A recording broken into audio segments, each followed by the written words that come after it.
All right, I would like to welcome everybody to the third in the series of our globalization, the recent tremors in global trade.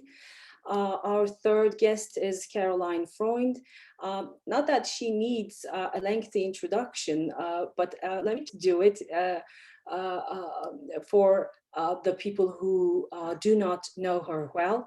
Caroline Freund is an expert in international trade and economic development and one of the best qualified persons to talk about global value chains.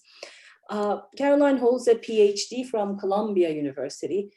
She began her career in the International Finance Division of the Federal Reserve Board and spent a year visiting the research department of the IMF. Caroline has worked for nearly a decade in the International Trade Unit of the Research Department of the World Bank, which was followed by her work as the chief economist for the Middle East and North Africa at the World Bank.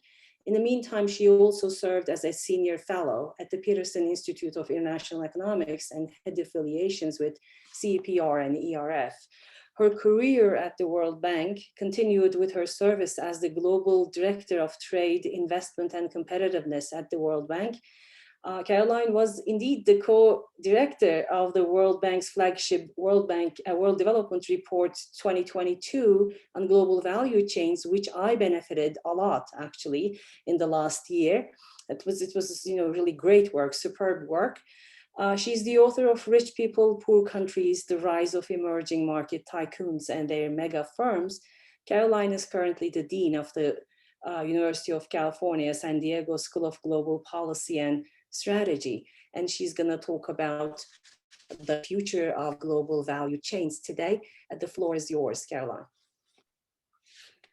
Acha, thank you so much for that very kind introduction. It's really a pleasure to be here. And I think this is one of the big benefits of COVID has been the global integration in these kinds of seminar series where we see each other much more frequently than was required in the days of full travel. So it's a new kind of seminar global value chain, if you will, and sharing of knowledge. Let me share my screen because I have some slides that I want to present. So hopefully, do you see it well? Yes, we do. Okay, great. So I'm going to start by focusing on the history of global value chains. And the work I'm going to talk about is going to draw on the WDR, the World Development Report we did at the World Bank.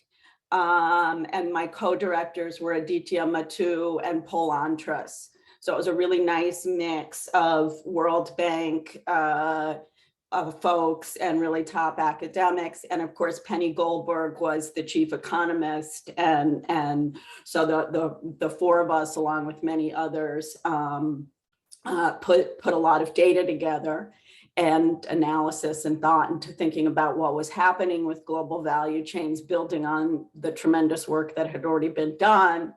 And then I'm going to talk about what's happening now, because of course, there's lots of discussions around supply chain disruptions and so forth, and what that means for the future of global value chains. And then geopolitics, of course, is also an issue, both with trade tensions between the US and China, as well as Russia's invasion of Ukraine. So there's really just a lot going on here. So let me figure out the best way to switch slides. Okay, so let me start with the rapid trade and GVC growth in the period before really the global financial crisis, and then we kind of had a stagnation. So what led to that was just a huge decline in protection and opening both of developing country markets especially, and then a formation of preferential trade areas. So if you look at this picture, what you can see is that developing country applied tariffs really fell from over 15% to just above 5%. And most of that reduction happened from the early 90s to the mid 2000s. At the same time, there was just a proliferation of regional trade agreements that also opened trade remarkably between countries. And some of these trade agreements were really, really large. So mega trade agreements. So we had NAFTA, we had the enlargement of the European Union to 12 members, we had the signing of the European single market, as well as the opening up of countries that had been kind of outside the liberal trade system, whether it's the Eastern European countries, those countries that joined the EU, as well as, of course, China, the formation of the WTO, China joining the WTO. And so what you can see is that really between 1990 and the global financial crisis, there was just a huge, huge surge in trade's share of GDP. And it wasn't just costs at the border that were administrative by governments because of borders that changed. It was also technologies. So ocean shipping costs continued to fall, air costs fell, and air travel increased, opening all that belly space for small, high value added goods. As I mentioned, China just played such a huge part in this, going from being kind of a mid-level player in trade to being the world's top trader. And you can just see the really remarkable rise both in the size of the Chinese economy, as well as its share of global exports, which is now around 14%. So just a huge, huge part of the global trade system, and now bigger than other countries, the US and Germany being the other two big trade presences. And this led to this rise in global value chain's share of trade. And what I mean when I say global value chain is trade that's crossing more than one border. So you can think of the fabric for a shirt going into Bangladesh, being sewn into a shirt and exported to the US. So that fabric crossed two borders. So anytime goods are crossing more than one border, it's part of a global value chain.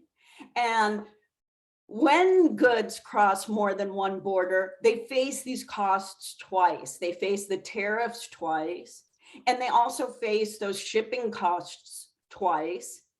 And the fact that they came down so much made it much easier to really fragment production across borders. So we just had this tremendous rise in global value chain share of trade between 1990 and the global financial crisis.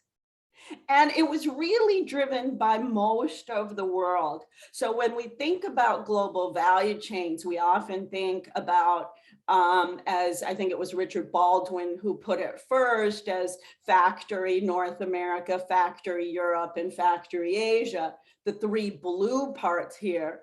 And that's true for advanced manufacturing and services, innovative activities, and so forth. So when we think about electronics or cars, but all countries really participate, but in different ways. Of course, a really big part of global value chains is energy, because energy comes in, supports the production of so many goods, and gets exported within the value of those goods. Similarly, food products, wheat that gets turned into crackers and exported. So a lot of the rest of the world participates more in kind of commodities, a lot of metals that get transformed and re-exported and so forth. So all countries participate, but in different ways. And so when we want to think about a framework for GVC-led development, because I do think it's a big part of growth, you look at the countries that have grown most rapidly, and this period of hyperglobalization was a period of convergence. The poor countries were catching up with the richer countries. And it was really driven by trade. Those countries that were trading more, like China, like Vietnam, were catching up with the rest of the world. And GVCs gave you many of the benefits of trade, but almost on steroids. So instead of just specializing in a final product you could produce and sell, you could specialize in one little stage of production. So there's a city in China that produces 80% of the world's buttons. It's just much more efficient for some products to produce them really, really at scale. So there were scale economies, benefiting from whatever the natural resources there were to produce those products. But GVCs have another component that really spurred development, which is firm-to-firm relationships. Because you need that partner component, and often it's specialized for whatever you're producing, there are these firm-to-firm relationships that get developed either through arm's length trade or through subsidiaries. And with that, knowledge, technology transfer happens. So it helps countries to advance even more quickly. So the outcomes are, when you look at the regions within countries where global value chains have developed, or the countries that are most invested, you see more growth, more jobs, more poverty reduction. In some cases, inequality is reduced, in some cases it's not. And then there are both positive and negative environmental outcomes as well. I'm not really going to talk about that today. I want to just focus on the future of global value chains, but I wanted to put in perspective why it's so important for growth and development, and why it's really critical that we maintain the gains we've seen during this period of hyper globalization. So after the period of strong trade growth, strong income growth, and convergence, trade really stagnated. And along with that, global value chains' share of global trade started to fall. And partly it was just the slower environment for growth and investment during this period. There was also some maturation of high growth markets. So China, which was sourcing many of the more advanced parts from other countries in Asia, began being able to produce those at home. And so moved a little bit out of the kind of round tripping trade. A big part of this decline was the shift in natural resources. So the US began producing through fracking a lot of its own energy. And in addition, the decline in the price of natural resources shifted to some extent when we think about shares, because if those goods are cheaper, they're a smaller share of trade. And there was, but another big part of this was there were no major trade agreements. So we had seen that that development was driven by major trade agreements, liberalization, et cetera. There are still countries that are highly protected and large, like in India or Brazil, that could open up and reignite global value chains, but we just didn't see that happening. And then, of course, we get into what's happening more recently. The COVID shock hit, and it really exposed the risks of being dependent on certain countries for certain things, because of course, countries were closing down at different points in time. And that meant that your supply from a country that was closing down was at risk. Initially, too, there was just a huge decline in demand. Everybody was staying home. No one knew what was going to happen. No big purchases were happening. So there was initially just this big negative shock on trade. But then something strange happened. As the shock went on for longer, people just wanted more goods. They shifted away from consuming services to goods. So instead of going to restaurants, people were redesigning their kitchens and they needed a new stove for that. Or they were doing a lot more laundry, so they wanted new laundry equipment, et cetera. So there was just a tremendous rotation of trade towards goods and of course, or a rotation of consumption towards goods, which led to a surge in trade. Now, initially, some believed the shock would lead to long-term changes, that there would be a lot of reshoring or nearshoring or diversifications. But others felt that institutional factors really underpinned the rise of GVCs. GVCs are much more efficient. Labor costs are much lower in other parts of the world than in advanced countries. Why on earth would you want to bring something back? And a point I've been making is that no capital's destroyed in this shock. So it's not like an earthquake where you lose part of your factory and then you have to think, where do I want to rebuild? No, the factory's still there. So why are you going to move production to a new place when you have capacity elsewhere? And so ultimately, this is going to be an empirical question, and I'm going to talk a bit about some work we've done to try and get a sense of how companies do think about shocks. But of course, you know, this shock is different from any other shock that we've experienced. It's so global that what I'm going to talk about, you know, can't mechanically be applied to the COVID shock, but I think it still illustrates how entrenched global value chains have become. So let's think about just how we would expect firms to respond when the shock hits. So one thing is there are just huge demand and supply swings. So supply is sometimes getting cut off in different places because of COVID.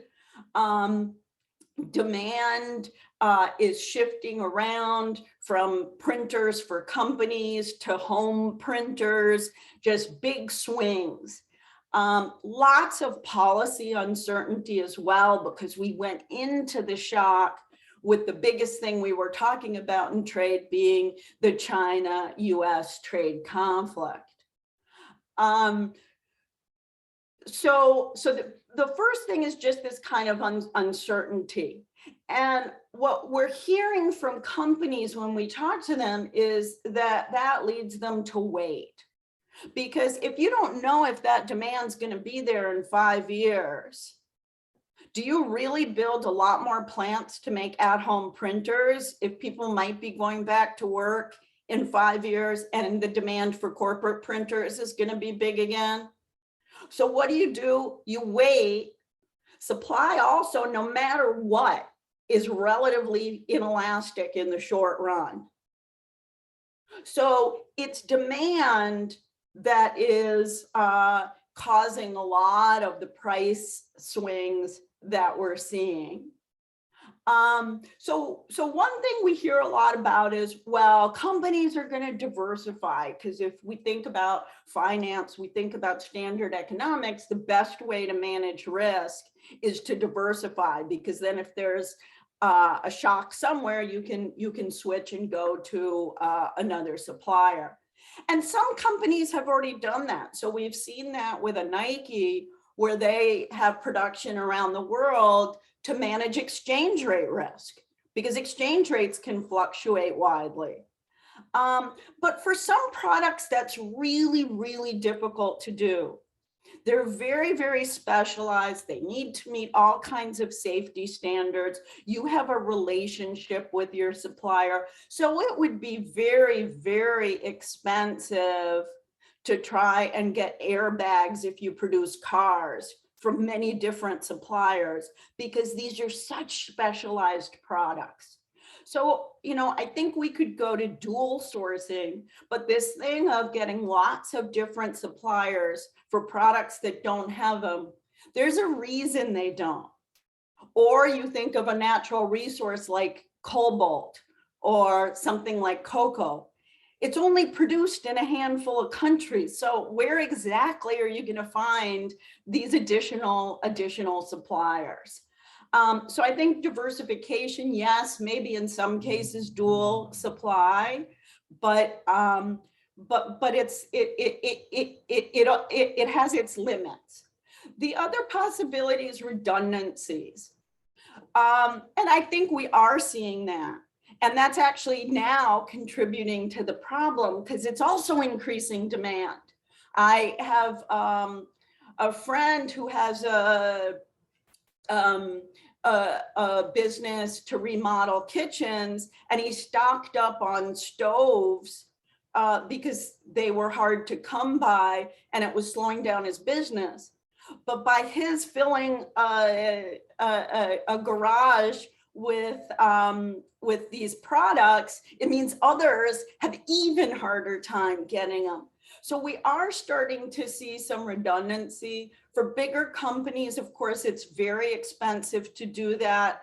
Holding inventories can be extremely costly, especially on anything where technology is changing or that's perishable. One positive I've seen is 3D printing offers some new solutions. It's more expensive to 3D print parts, but it's something you can do when you're stuck and you can't get those. So I think we could see new technologies being used to fill gaps in supply and demand. And really what we are hearing, and I think it's really important to note that what companies say they're doing and what they actually do often ends up being two different things. What they say they're doing is what's happening at meetings, what they're talking about. But they, of course, do a lot of analysis before they make any changes. So when I was at the World Bank and we were interviewing multinationals at the beginning of COVID, the multinationals in developing countries were all talking about being very worried about a decline in investment. They were worried because companies might reshore. They were worried because demand was going to disappear off the face of the earth in light of COVID. But the discussion was all about a decline. But it never materialized.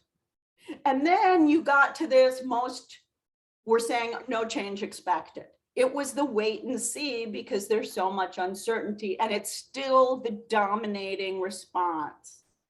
But then as this demand for goods and trade surged, we actually got plans to invest more. So you start to see that go up. So if anything, and you look at FDI statistics into China, all you hear about is China is going to be out of global value chains, but China is having a surge in FDI. So it doesn't really look like the end of global value chains is about to happen. One company that I spoke with, I thought this, I just jotted this down because he said exactly this. This is someone who's the supply chain manager for a machine tools company. We looked into moving to Canada or Mexico, but we're already heavily invested in machinery elsewhere. Remember, no capital's been destroyed. We're unsure which way the wind is going to blow next, so we're sitting tight.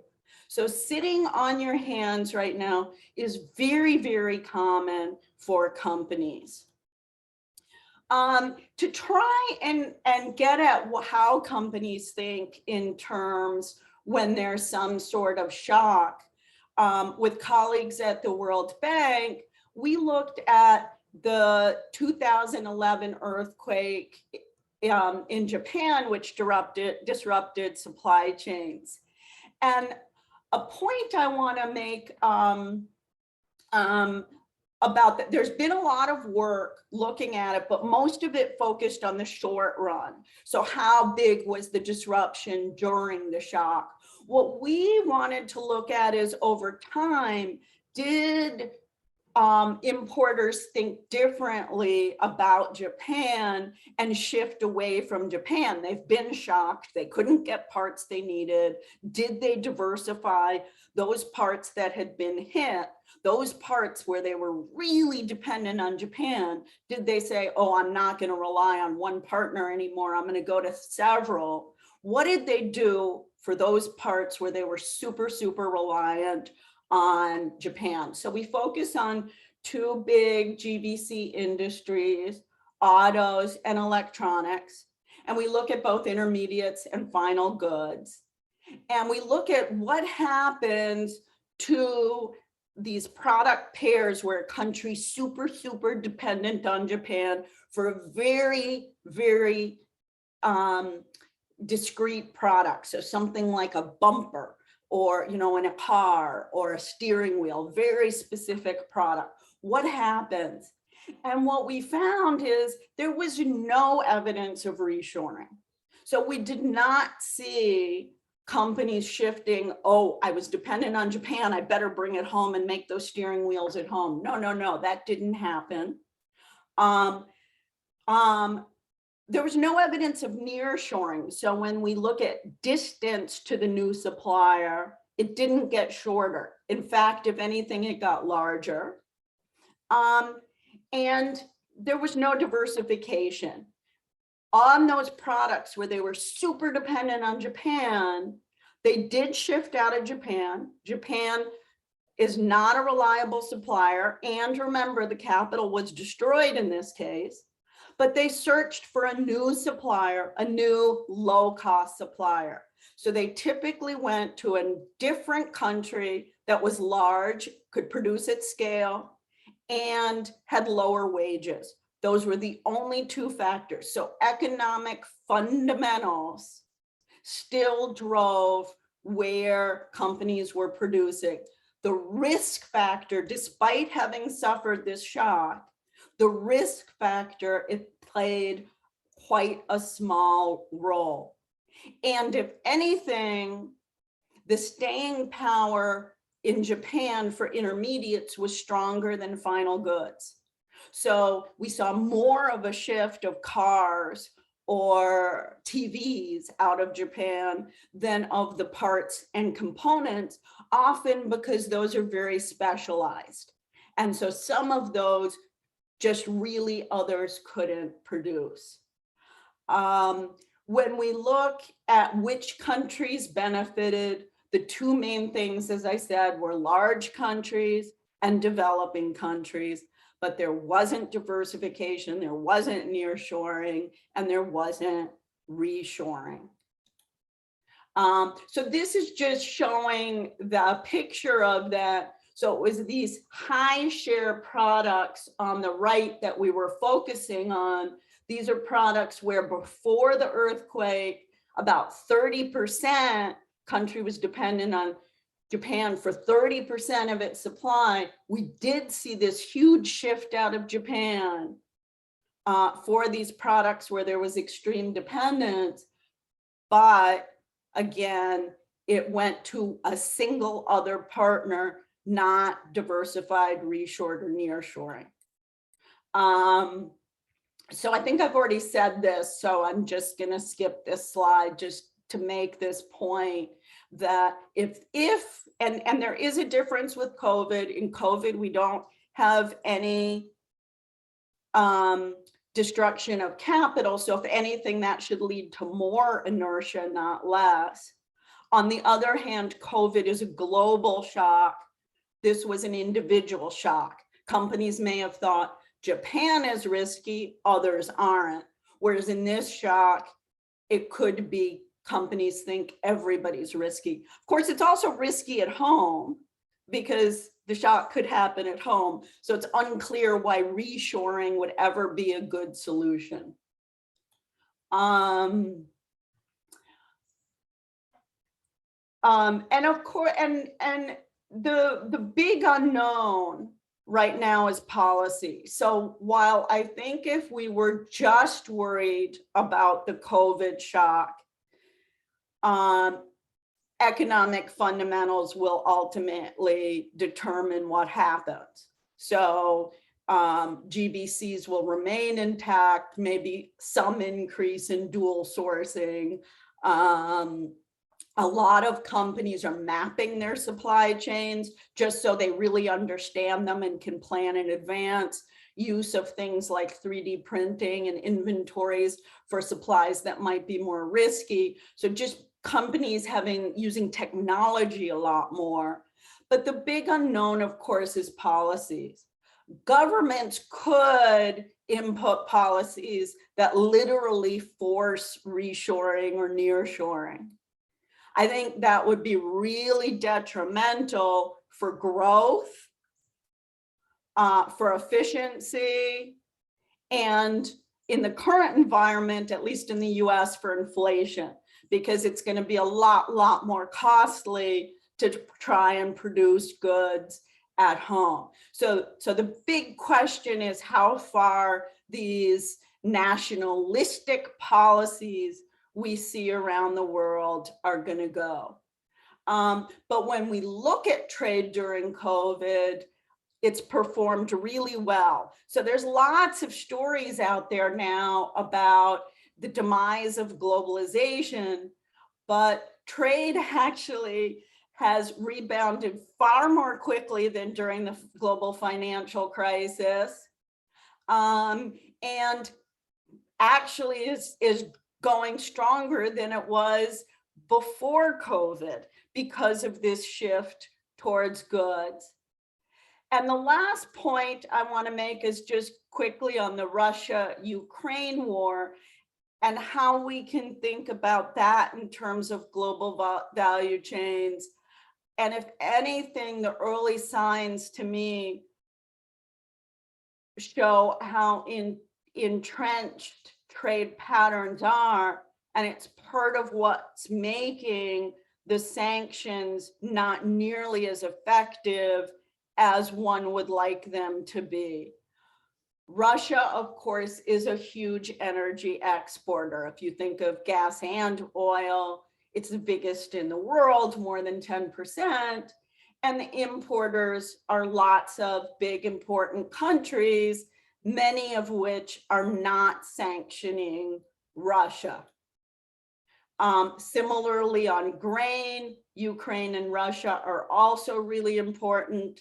Again, biggest importer is China, but the countries that import grain as a high percentage of their imports are actually the poorest countries in the world. So they stand to lose the most here.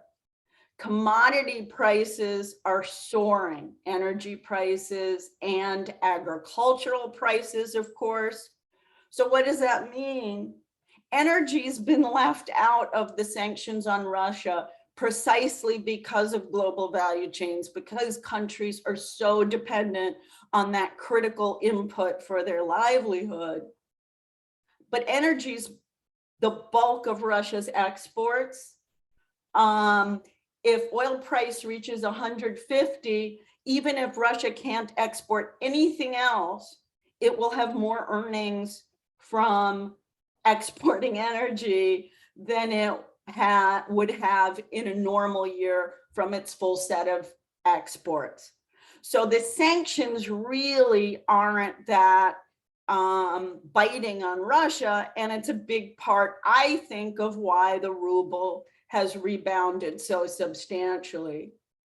And just again, in terms of the point I'm making here, obviously with respect to the war, the trade isn't the most important thing, lives are.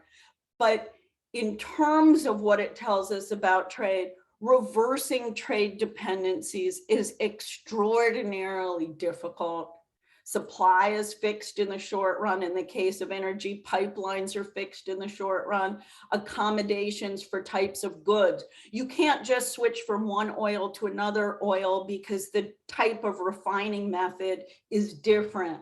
There are bespoke parts for the goods you produce. So it really, really takes time to switch. So what should countries do now? If you want to attract GVCs, we know that they're good for growth. You want to be a predictable place to do business. No wild swings in policy. Look for areas to liberalize multilaterally or with allied countries. There's still lots of barriers, whether tariffs, trade and services, regulations that make it hard to trade, opening to labor, where there are labor shortages, expanding ability for foreign investors and having a predictable environment for them. Really critical now is also social policies for the most vulnerable, whether from COVID-induced inflation, stimulus-induced inflation, or the energy and ag price-induced inflation. There are going to be people in countries that are most affected. And we need social policies to protect them. But don't force local production through tariffs and subsidies. That's going to exacerbate inefficiencies and inflationary pressures. And export restrictions, which again are raising their ugly head around the world, will feed into global shortages. So export restrictions on food because of the soaring prices will just feed into global shortages, uncertainty, and hoarding. And I'll stop there. Thank you for your attention, and I look forward to the discussion. Thank you very much, Caroline, for this enlightening presentation. So I am going to open the floor for questions. Please raise your hand or type, if you'd like to, your question, and then we're going to have the discussion about that.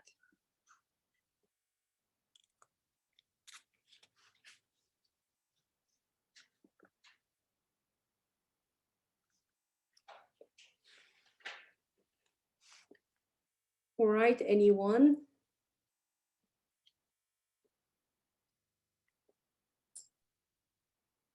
May I ask something? Of course.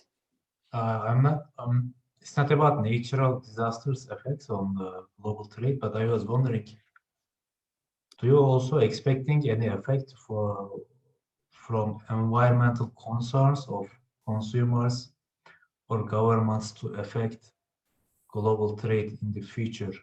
Maybe people will not want to buy products that are not produced in environmentally friendly ways. And similarly, with this war, with the Russian-Ukraine war, other concerns arise, I guess, about people's reaction to autocracies. Again, I was wondering, do you expect any such concerns to affect global trade in the future?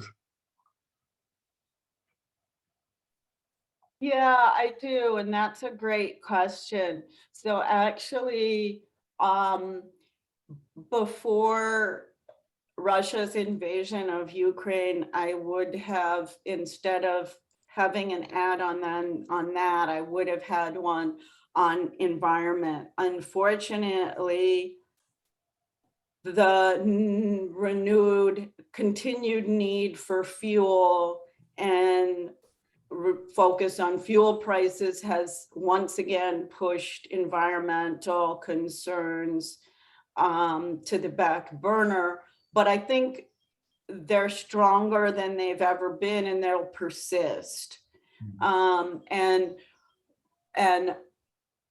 I do think it will affect in a few different ways. One is through the carbon border adjustment. So as countries, and I think starting with the EU, will try to get carbon prices right, it is appropriate to have a carbon border adjustment, because otherwise your own firms are at a disadvantage and you don't do anything to discourage carbon output, because you can just import those products from abroad where the carbon is still being leaked into the environment. So without a border adjustment, there's just too much leakage. So you do need that border adjustment, and that will reshape trade a bit. It could reshape it in an ideal world if everybody could price carbon the same. It would reshape it towards countries that can use more renewables, and it would be very efficient because we'd produce the high energy goods in the countries that have the most access to wind or solar or dams, etc. So I think that's one way. The other is, let's not forget that trade is good for the environment, because we produce things where we have the resources. So my favorite example is, because of policies, Saudi Arabia produces a lot of dairy, and these cows are kept in air-conditioned chambers. And that's just really bad for the environment, or doing any kind of agriculture in the desert. So you really want to produce things where you have the resources. The trade costs and environmental costs of shipping are a lot smaller than of producing goods where you don't have that resource close at hand.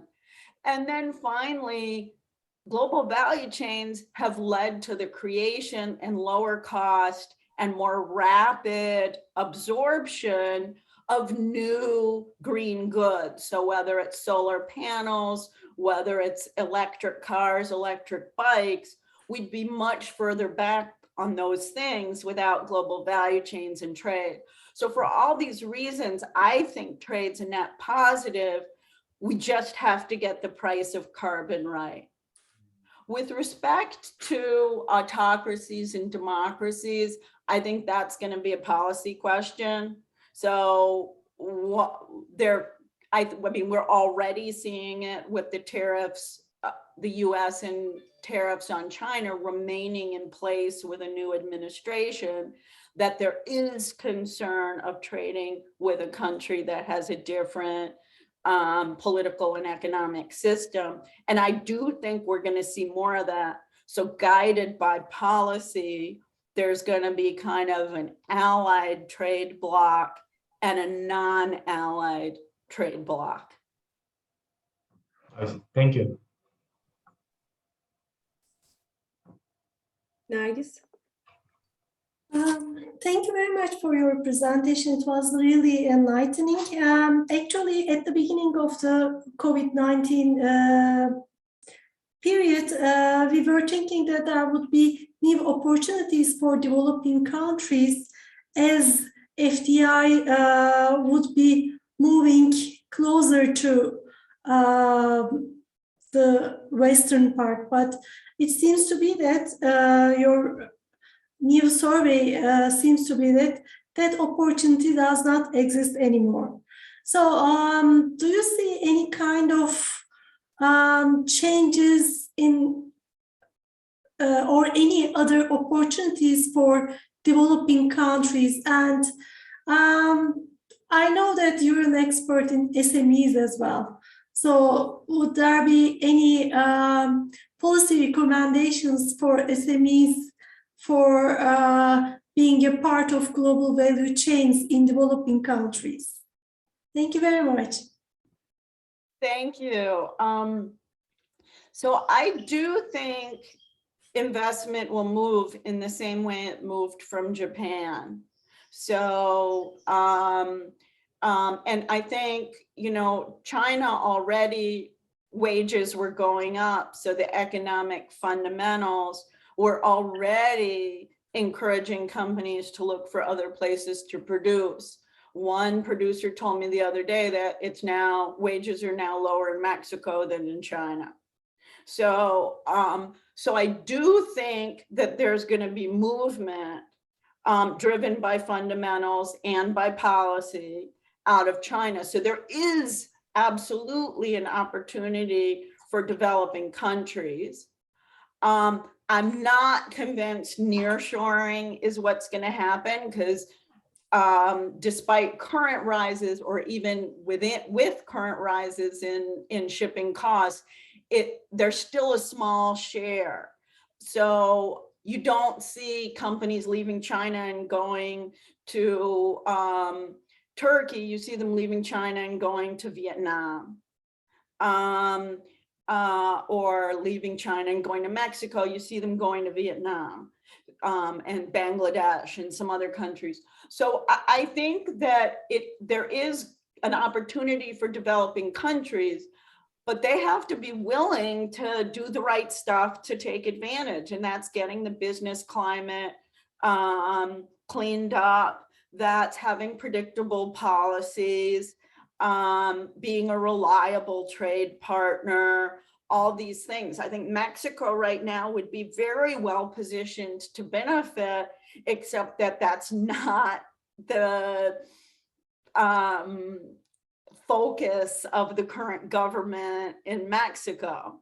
So it depends, and if that's the way a close government, it can still be less reliable than a far one, based on the way the decisions the policymakers make. So I think there's a huge opportunity, but governments need to take advantage of it through that last slide I had put up, by showing that they want to be predictable, they want to open up, and they're going to behave according to kind of global norms.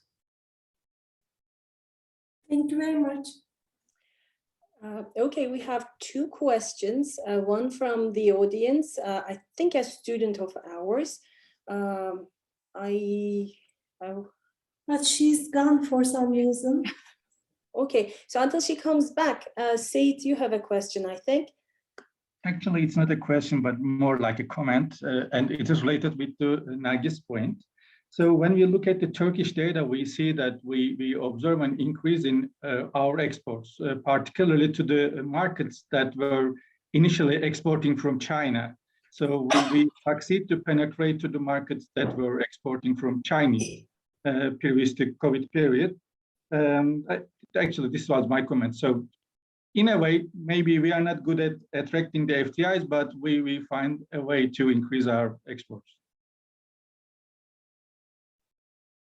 Yeah, you know, that doesn't surprise me, because right now there's such a surge in demand for goods that anyone who can produce is seeing that rise.